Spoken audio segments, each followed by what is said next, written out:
Hello ദിയൂസ് and Achus വ്ലോഗ്സിലേക്ക് എല്ലാവർക്കും സ്വാഗതം.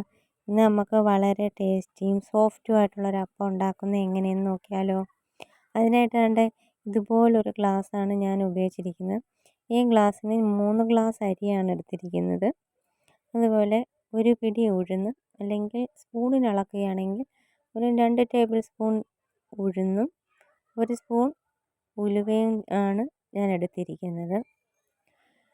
ഇത് മൂന്നും കൂടി ഞാൻ ഒരുമിച്ചാണ് സോക്ക് ചെയ്യാൻ വെക്കുന്നത്. ഇത് സോക്ക് ചെയ്യുന്നതിന് മുമ്പിട്ട് നല്ല വൃത്തിയായി കഴുകിയതിന് ശേഷം മാത്രം സോക്ക് ചെയ്യാൻ വെക്കുക. ഒരു 5-6 വെള്ളമെങ്കിലും നല്ല രീതിയിൽ കഴുകണം. ഇത് റേഷൻ അരിയാണ് ഞാൻ ഉപയോഗിച്ചിരിക്കുന്നത്. അതുകൊണ്ട് നല്ല വൃത്തിയായിട്ട് തന്നെ അത് കഴുകി എടുക്കാൻ ശ്രദ്ധിക്കണം. അതിനുശേഷം വൈകുന്നേരം ഒരു 5-6 മണിക്കൂറിന് ശേഷമാണ് ഞാനിത് അരയ്ക്കാൻ പോകുന്നത്. സാധാരണ ഞാൻ അരയ്ക്കുമ്പോൾ കുറച്ച് അരിയാണ് ഇടുന്നതെങ്കിൽ ഒരുമിച്ച് തേങ്ങയും ചോറും എല്ലാം കൂടെ ഒരുമിച്ചാണ് അരയ്ക്കാറ്. ഇതിപ്പോൾ തോനെ അരി ഉള്ളതുകൊണ്ട് അതിൻ്റെ പകുതി അരി എടുത്ത് അരയ്ക്കുകയാണ്. അതിന് ഞാൻ മൊത്തത്തിൽ 2 ഗ്ലാസ് വെള്ളമാണ് ഞാൻ ഉപയോഗിക്കുന്നത്. നമ്മൾ അരി അളന്ന അതേ ഗ്ലാസ്സിൽ 2 ഗ്ലാസ് വെള്ളം ഇതിനായിട്ട് ഞാൻ ഉപയോഗിച്ചിട്ടുണ്ട്. അതിന് പാതി അരി എടുത്ത് 3/4 ഗ്ലാസോളം വെള്ളം ഉപയോഗിച്ചാണ് ഞാൻ ആദ്യം എടുത്ത അരി അരച്ചെടുത്തിരിക്കുന്നത്. പിന്നെ രണ്ടാമത് ബാക്കി ഉണ്ടായിരുന്ന അരിയും തേങ്ങയും ചോറും കൂടെ ചേർത്താണ് അരയ്ക്കുന്നത്. തേങ്ങയുടെ അളവെന്ന് പറയുന്നത് ഞാൻ എടുത്ത ഗ്ലാസ്സിന് 3 ഗ്ലാസ് അരിക്ക് അതിൻ്റെ പകുതി തേങ്ങയാണ് ഉപയോഗിക്കുന്നത്. അതായത് 1.5 ഗ്ലാസ് തേങ്ങയാണ് ഞാൻ ഇതിനായിട്ട് ഉപയോഗിച്ചിരിക്കുന്നത്. അതുപോലെ 1 ഗ്ലാസ് ചോറും കൂടി ഇതിനാണ് ഞാൻ ഉപയോഗിച്ചിട്ടുണ്ട്. ബാക്കി വെള്ളമെന്ന് പറയുന്നത് 1 ഗ്ലാസ് വെള്ളവും പിന്നെ നേരത്തെ ഉണ്ടായിരുന്ന 1/4 ഗ്ലാസ് വെള്ളവും കൂടെ ഞാൻ ഇതിൽ ഒഴിച്ചിട്ടുണ്ട്. മൊത്തം 2 ഗ്ലാസ് വെള്ളമാണ് ഞാൻ ഉപയോഗിച്ചിരിക്കുന്നത്. സമയം വേണമെങ്കിൽ 1 സ്പൂൺ പഞ്ചസാര കൂടി ചേർത്ത് അരച്ചെടുക്കാവുന്നതാണ്. ആവശ്യമെങ്കിൽ മാത്രം മതി. പഞ്ചസാര ചേർത്തില്ലെങ്കിലും കുഴപ്പമില്ല. ഇതിലെ മെയിൻ ഇൻഗ്രീഡിയൻ്റ് എന്ന് പറയുന്നത് തലേ ദിവസം ദോശ ഉണ്ടാക്കിയ മാവിൻ്റെ ഒരു 2 ടേബിൾ സ്പൂൺ മാവ് ഞാൻ മാറ്റി വെച്ചിരുന്നു. ആ മാവ് പുളിച്ച ദോശമാവാണത്. അല്ലെങ്കിൽ അപ്പത്തിൻ്റെ മാവ് പുളിച്ചതായാലും മതി. ഇതുപോലെ 2 സ്പൂൺ എടുത്ത് ഫ്രീസറിൽ വെച്ചിരുന്നാൽ നമുക്ക് ഇതുപോലെ അപ്പത്തിന് അരയ്ക്കുന്ന സമയത്ത് നമുക്ക് ഉപയോഗിക്കാവുന്നതാണ്. പിറ്റേന്ന് രാവിലെയാണിത്.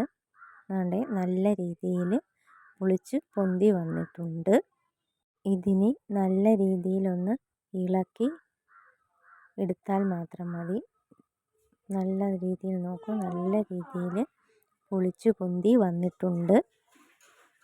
ഇതിലേക്കിനി നമ്മൾ ഉപ്പ് മാത്രം യോജിച്ച് ഇളക്കിയെടുത്ത് ഉപയോഗിച്ചാൽ മാത്രം മതി. ഉപ്പല്ലാതെ വേറെ യാതൊരു സാധനങ്ങളും നമ്മൾ ഇനി ഇതിൽ ഉപയോഗിക്കുന്നില്ല. ആവശ്യത്തിന് മാത്രം ഉപ്പിടുക. നല്ല രീതിയിൽ ഇളക്കി യോജിപ്പിക്കുക.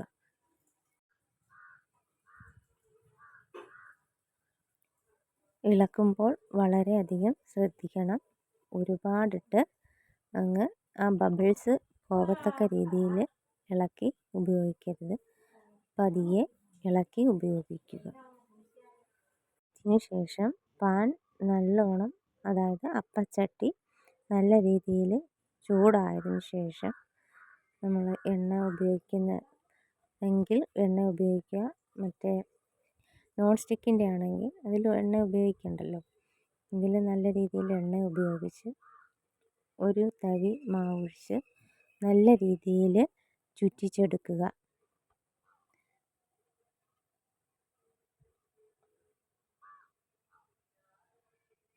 കണ്ടോ, നല്ല രീതിയിൽ ബബിൾസൊക്കെ വന്നിട്ടുണ്ട്. ഒരുവിധം ബബിൾസ് എല്ലാം വന്നതിന് ശേഷം മാത്രം നമ്മൾ അത് അടച്ച് വയ്ക്കുക. പ്രത്യേകം ശ്രദ്ധിക്കണം. നമ്മൾ അപ്പത്തിന് ഒഴിക്കുന്ന സമയത്ത് നല്ല തീ ഉണ്ടായിരിക്കണം.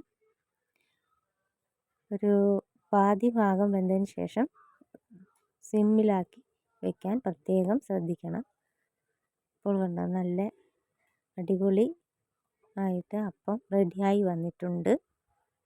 എല്ലാവരും ഇതുപോലെ ഒന്ന് ട്രൈ ചെയ്ത് നോക്കണം. വളരെ സോഫ്റ്റാണ്. നല്ല അടിപൊളിയായിട്ട് നല്ല ടേസ്റ്റി ആയിട്ടുള്ള അപ്പം റെഡി ആയിട്ടുണ്ട്. ഇതുവരെ ഞങ്ങളുടെ ചാനൽ സബ്സ്ക്രൈബ് ചെയ്തിട്ടില്ലെങ്കിൽ ഒന്ന് സബ്സ്ക്രൈബ് ചെയ്ത് സപ്പോർട്ട് ചെയ്യണേ. അതുപോലെ ലൈക്കും കമൻറ്റും ഷെയറും ഒക്കെ ചെയ്ത് ഒന്ന് സപ്പോർട്ട് ചെയ്യാൻ ആരും മറക്കരുത്. ഇനിയും ഇതുപോലുള്ള പുതിയ പുതിയ വീഡിയോസുമായിട്ട് ഞാൻ വരുന്നതാണ്. അപ്പോൾ ഇതെല്ലാവരും ഒന്ന് ട്രൈ ചെയ്ത് ഇതിൻ്റെ ഫീഡ്ബാക്ക് ഒന്ന് കമൻറ്റ് ചെയ്യാൻ മറക്കരുത്. അപ്പം ഉണ്ടാക്കുന്ന സമയങ്ങളിൽ സൈഡ് വശം നല്ല ബ്രൗൺ നിറമായി മുരിഞ്ഞ് കിട്ടണമെങ്കിൽ പഞ്ചസാര ഉപയോഗിച്ചാൽ മതി. നല്ല രീതിയിൽ മുരിഞ്ഞ് കിട്ടുന്നതാണ്. ഞാൻ ഇതിൽ പഞ്ചസാര ഉപയോഗിച്ചിട്ടില്ല, അതുകൊണ്ടാണ് നല്ല രീതിയിൽ ബ്രൗൺ നിറം വരാത്തത്. ഇവിടെ കുട്ടികൾക്കത് ഇഷ്ടമല്ലാത്തത് കൊണ്ടാണ് ഞാൻ ഉപയോഗിക്കാത്തത്. പഞ്ചസാര വേണമെങ്കിൽ ചേർക്കാവുന്നതാണ്. ചേർക്കാതെയും ടേസ്റ്റിൽ യാതൊരു വ്യത്യാസവും ഉണ്ടാകുകയില്ല.